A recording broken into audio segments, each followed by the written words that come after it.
Merong tatlong problema, merong tatlong dahilan bakit naghihiwalay ang mag-asawa.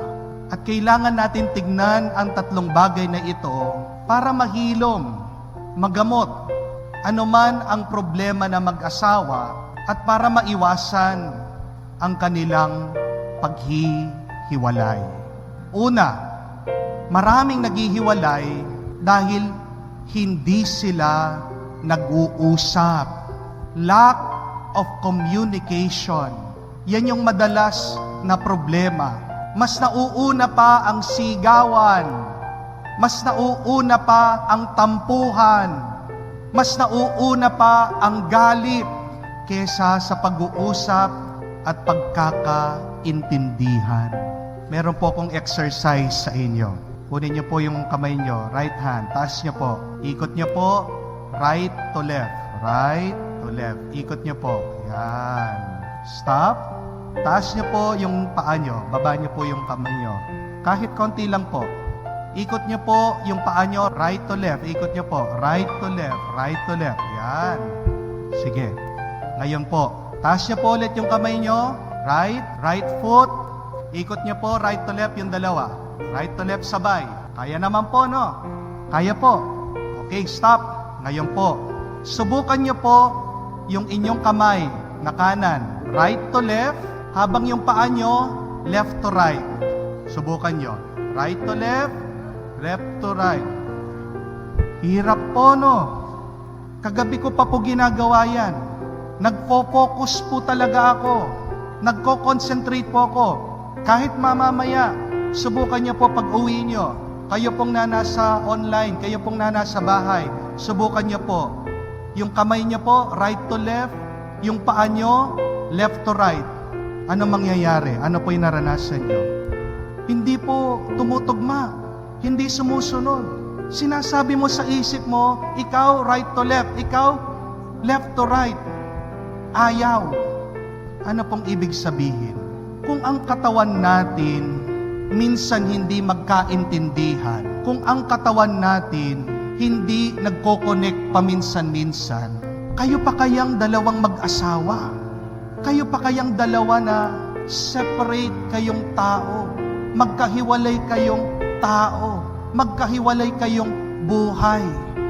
Kailangan nyo din tanggapin na minsan talaga hindi kayo nagkakaintindihan.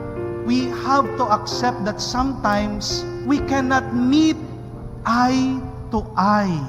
Kung ang katawan mo minsan hindi niya maintindihan ang kanyang sarili, iisang katawan na yan. Kayo pa kaya ang dalawang katawan? Kayo pa kaya ang dalawang isip? Kayo pa kaya ang dalawang kaluluwa? At paano yung dalawa magiging isa? Kailangan merong connection.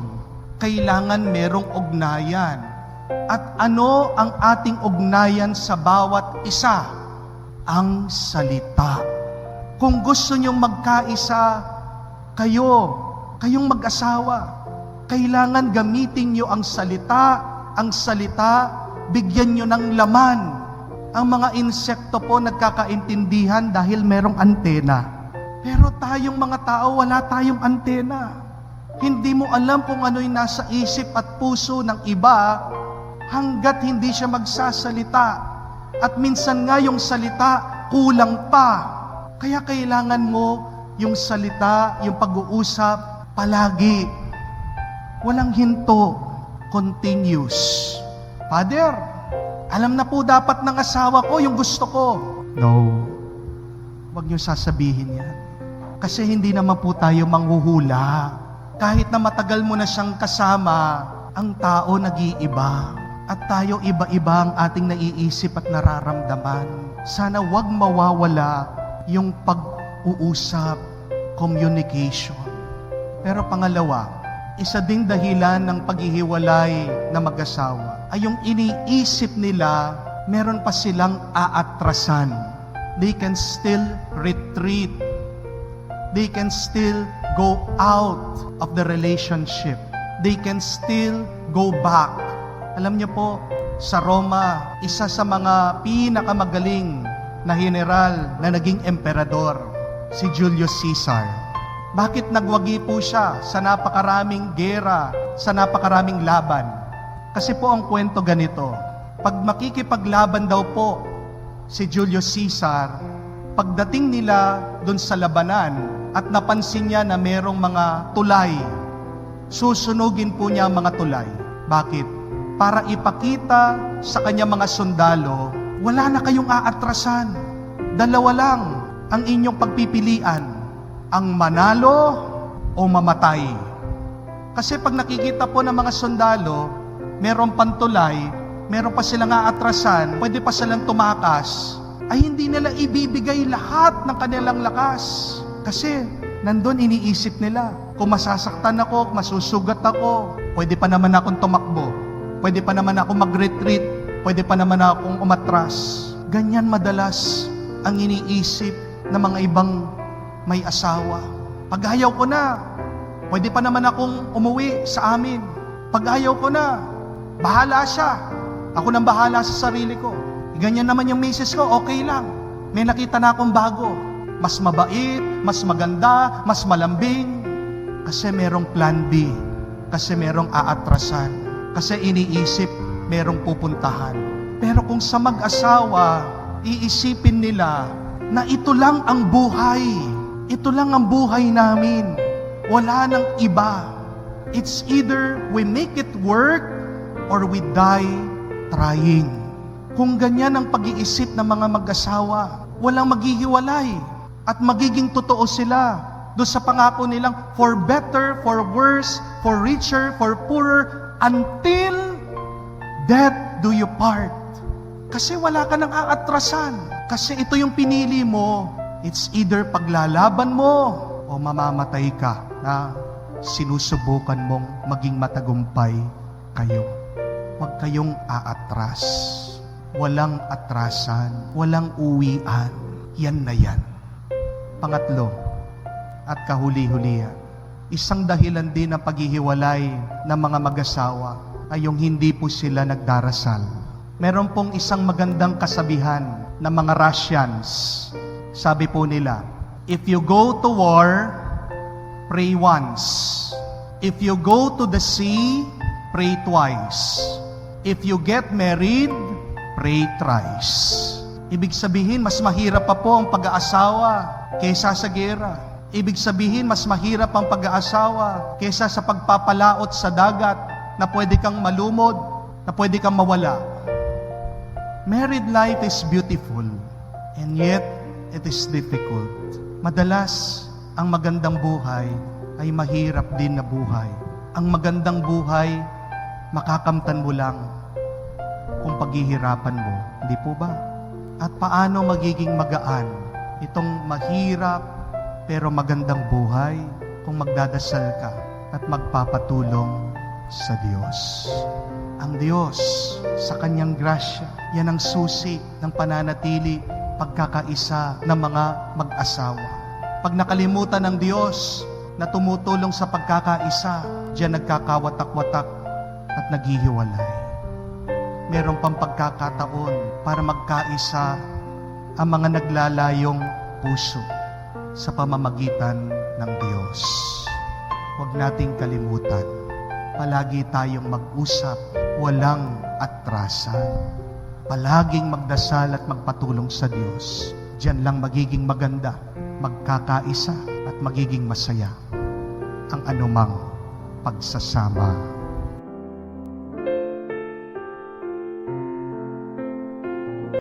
Kasalanan ba ang paghihiwalay ng mag-asawa? Hindi ba pwedeng payagan ng simbahan na pag may problema na ang mag-asawa, maghiwalay na lang sila? Oo nga naman, kung ang lalaki nag-iba na. Oo nga naman, kung nanloloko na siya. Oo nga naman, kung madalas na siyang nagtataksil. Oo nga naman, kung nagsisinungaling na siyang palagi. Oo nga naman, kung nananakit na siya, bakit hindi pa sila maghiwalay ng kanyang asawa? Hindi friends, bago man kayo magkahiwalay ng asawa mo, I invite you to answer 3 questions first. sagutin niyo muna yung tatlong tanong na ito bago kayo tuluyang maghiwalay ng asawa mo. The first question is, do you still love one another? Mahal niyo pa ba ang bawat isa? Dahil kung mahal niyo ang bawat isa, paglalaban mo ang mahal mo. Kung mahal mo pa ang asawa mo, anuman ang kanyang kasalanan, papatawarin mo. Kung mahal mo ang iyong asawa, pagpapasensyahan mo siya. Kung mahal mo ang iyong asawa, anuman ang kanyang pagkakamali, tatanggapin at tatanggapin mo siya. Pag hindi mo na mahal ang iyong asawa, kahit na anong gawin niyang mabuti, walang kwenta at halaga ito sa iyo. Pag hindi mo mahal ang iyong asawa, kahit na anong gawin niyong kabutihan o sakripisyo, baliwala. Kailangan pa rin ang pagmamahal kung gusto niyong manatili sa bawat isa. Do you still love each other? And when we say love, it means we need both parties to be involved in it, to participate in it. Hindi pwede yung isa nagmamahal, yung isa wala ng pagmamahal. Because love is a two-way street. Ang pagmamahal kailangan nasa dalawa, sa mag-asawa. Meron pong napakagandang kanta ang isang singer, si Lady Gaga. A Million Reasons, sabi po niya sa kanyang kanta. I have a million reasons to walk away, and yet it only takes one good reason to stay. And what is that one good reason to stay? It is love. Napakarami pwedeng maging dahilan na iwanan mo ang asawa mo, but it only takes one good reason to stay with him or with her forever. Do you still love each other? Kung mahal mo pa siya, gagawin mo ang lahat para hindi kayo magkahiwalay. Second question, did you do everything to save your relationship? Ginawa nyo na ba ang lahat para masalba nyo, para maligtas nyo, para maayos nyo ang inyong relasyon? Kung ang isa wala ng pagmamahal at ang isa nananatiling nagmamahal, hindi ba gagawin niya ang lahat para maayos ang nasira nilang pagmamahal? That is how relationships are. Relationships break down. Relationships get broken. Walang perpektong relasyon. Walang perpektong pagsasama. Magkakaroon ng problema. Magkakaroon ng lamat. Magkakaroon ng sakit kung paanong ating mga katawan ay nagkakasakit din. Pero pag merong sakit, ano dapat ang iyong gawin? Kailangan mo itong ingatan. Kailangan mo itong alagaan. Have you done everything to heal your broken relationship? Nag-usap na ba kayo? Nagpa-counseling na ba kayo? Nagpatulong na ba kayo sa mga kaibigan niyo? Pumunta na ba kayo sa simbahan? Nag-confess na ba kayo? Do everything to save your relationship if you still love one another. Third and last question, have you asked God for His help? Nagpatulong na ba kayo sa Diyos? Nagdasal na ba kayo sa Diyos? Isa po sa mga nakaka-inspire na kwento ng kabanalan ay ang kwento po ni Santa Monica. Ang kanyang asawa ay hindi rin perpekto. Hindi siya uliran na asawa. But Saint Monica prayed for 30 years.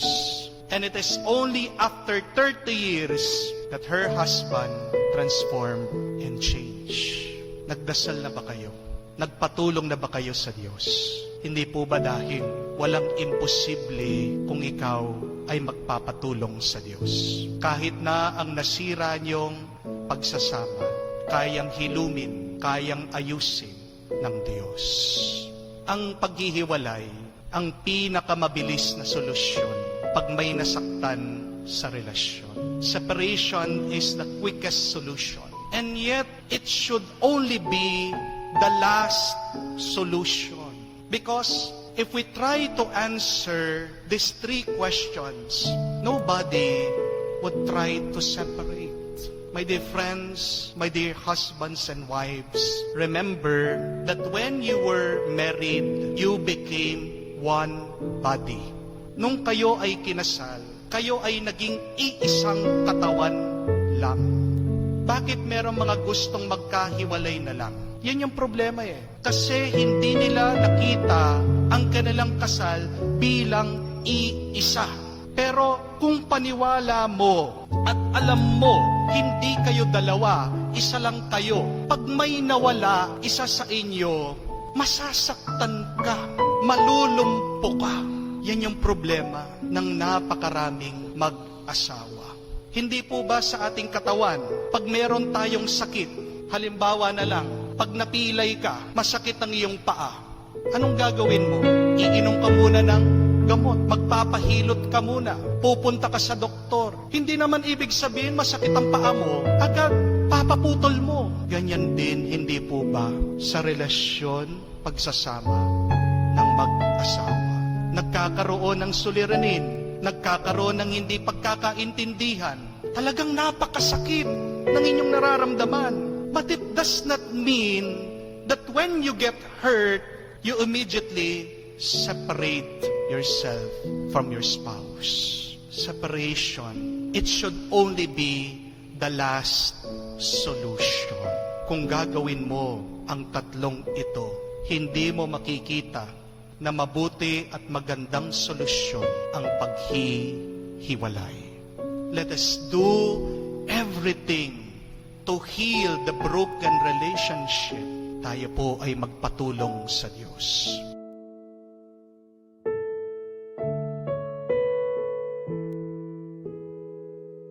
Bakit ba tayo nabibigo sa pagmamahal? Why do we fail in loving? Hindi naman tayo nagkukulang sa pangaral tungkol sa pagmamahal. Bawat linggo naririnig natin ang pari na nangangaral tungkol sa pag-ibig at pagmamahal. Ang Biblia ay puno ng turo tungkol sa pagmamahal. Hindi naman din tayo nagkulang na turuan natin ang mga bata tungkol sa aral ng pagmamahal. But why is it we fail in loving? Why do we have broken relationships? Bakit meron tayong mga away? Meron hindi pagkakaintindihan? Merong gera? Saan tayo nagkakamali? Where lies the problem in loving? Sa tingin ko po, tayo ay nabibigo sa pagmamahal dahil meron tayong nakakalimutan gawin para tayo ay makapagmahal. We forget this first and very important step in loving. Ano yung una at napakahalagang hakbang para ikaw ay tunay na makapagmahal? Yung unang salita na binigkas ng ating Panginoon. Nung siya ay tinanong, anong pinakamahalagang kautusan ng Diyos? Anong sagot ni Jesus? Makinig kayo. Listen, O Israel. Before you can love God, before you can love your fellow men, before you can truly love yourself, you must learn to listen. Makinig. Dahil ang taong marunong makinig, taong marunong magmahal.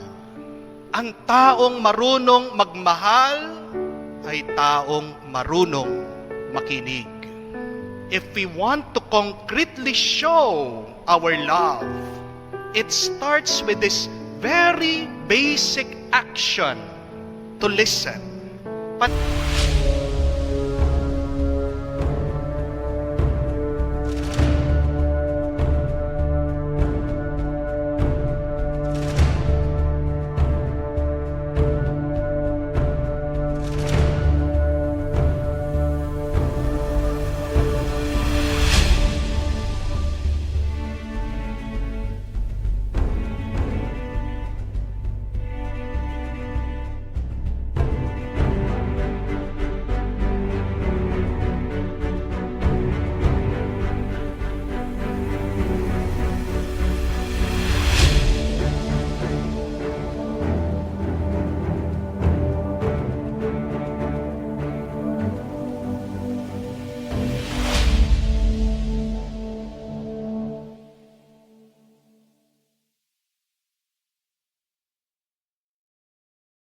palagi natin tinuturo ang pakikinig.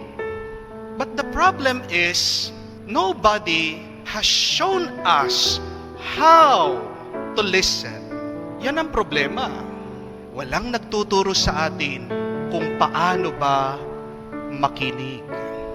Kung mabuti kang makinig, mas mabuti kang makakapagmahal. Dalawang bagay po kung paano ka makikinig ng mabuti para ikaw ay mabuting makakapagmahal. First one, learn to speak last. Hindi ka matututong makinig kung nauuna kang nagsasalita. Minsan po merong isang kwento tungkol sa isang lalaki na may asawa. At ito pong lalaki ay nagsasawa na sa kanya misis. Dahil araw-gabi, walang humpay ang kanilang pag-aaway. Ito kasing kanyang asawa ay bungangera. Naghahanap siya ng tulong kung paano ba niya mapapatahimik ang kanyang asawa. Kaya naman ang lalaking ito ay pumunta sa pare, binuksan niya ang kanyang problema. Sabi niya, Father, ano bang gagawin ko dito sa aking asawa? Konti na lang po ay masasakal ko siya at mapapatay ko siya. Nager siya. Sumagot po ang pare, sabi niya, simple lang ang gawin mo. Kung gusto mong tumahimik ang iyong asawa, bawat na mag-uumpisa siyang magbunganga, pagalitan ka at awayin ka, kumuha ka ng isang basong tubig at mag-umpisa kang magmumog. Para saan naman po yun, Father? Basta't gawin mo. Ilagay mo ang tubig sa iyong bibig at magmumog ka, parang pagkatapos mong nagsipilyo. Umuwi po ang lalaki at nadatnan niya ang kanyang misis at nag-umpisa na naman magreklamo, migaw. Ito pong lalaki dali-dali pumunta sa kusina, kumuha ng baso ng tubig at siya ay nag-umpisang magmumog. Habang nagsasalita ang kanyang misis, ito naman po lalaki, walang humpay, walang tigil sa kanyang pagmumubog. Sabi niya, buong araw, ito pong ginawa ng lalaki. Pag magbubunga nga ang kanyang misis, siya po ay magmumumog. At may napansin ng lalaki, paunti-unti tumigil sa pagsasalita ang kanyang asawa. Sa buong linggo, ganitong kanyang ginawa. Pag mag-uumpisa na magsalita, magreklamo, sumigaw ang asawa niya, magmumumog siya, unti-unti, tumigil ang kanyang asawa. Pagkatapos, kinausap ng lalaki ang kanyang asawa. Buti naman nagbago ka. At sumagot ang asawa niya, ikaw, buti na lang nagbago ka din. Bakit? Sabi ng lalaki. Sumagot ang babae, kasi dati, pag mag-uumpisa na ako magsasalita, ikaw din, magsasalita ka. Sabay tayong nagsasalita, hindi tayo magkaintindihan. Ngayon, bumait ka. Nagsasalita ako, ikaw tahimik. At naramdaman ko, wow, pinapakinggan na ako ng aking asawa. Bumait na siya. Paano makakapagsalita ang lalaki? Meron siyang tubig sa kanyang bibig. But the point is, a lot of our problems in our relationship starts with the desire to be first, to be heard. You cannot listen if you want to be always first heard. You have to speak last. Makakapagsalita ka rin, pero hayaan mo muna siyang magsalita. We have to exercise temperance, self-control. Pigilan mo ang iyong sarili. At kung gagawin mo ito, papabayaan mong iba, mauna sila magsalita. May makikita mo magkakaroon ng pagbabago, isang milagro sa inyong relasyon. How can we listen better? Speak last. Mahuli kang magsalita. Pangalawa, how to listen better? Listen better not by using the ears, but listen better by using the heart. Ang importante sa ating mga tao ay hindi lang yung ipakita mo na nakikinig ka. Ang mahalaga sa ating mga tao ay yung nararamdaman natin na pinakikinggan tayo. Magkaiba po yung pinapakita mong nakikinig ka doon sa pinaparamdam mo na pinapakinggan mo ang iba. A appearing to listen is different from letting others feel that you are listening.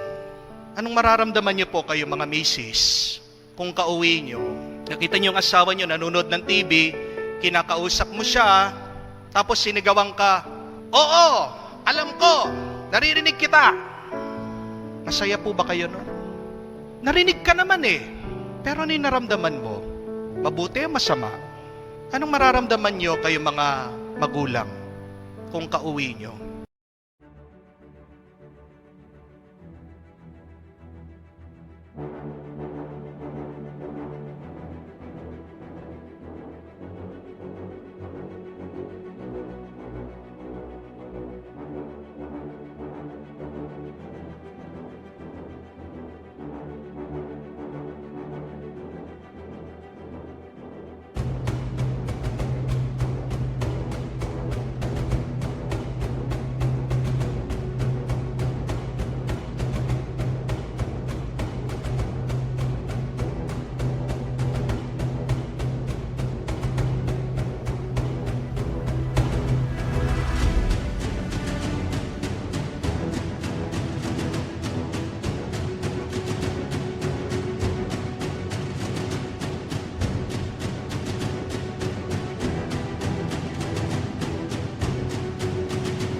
Kinakausap niyo yung mga anak, inutusan niyo, pero naglalaro ng ML, nagpe-Facebook, pagkatapos sisigawan kayo, "Ito naman eh, istorbo naman eh.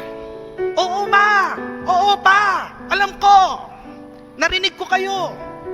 Narinig ka, pero how did that make you feel? Di ba ang sama? Ang mas mahalaga sa atin, hindi lang yung alam mo, pinakinggan ka. Ang pinakamahalaga sa atin, alam natin, naramdaman natin, pinakinggan tayo. Bakit nagkakaroon ng lamat ang relasyon? Kasi yan yung nakakalimutan natin eh. Yung pinapadama natin sa iba na tayo ay nakikinig. Ngayon po, napakarami ng nagme-message sa akin. Sa Facebook, sa Messenger, nagpapatulong. Napakarami pong mga tao may problema. Pasensya na po sa iba kung hindi ko pa kayo nasasagutan.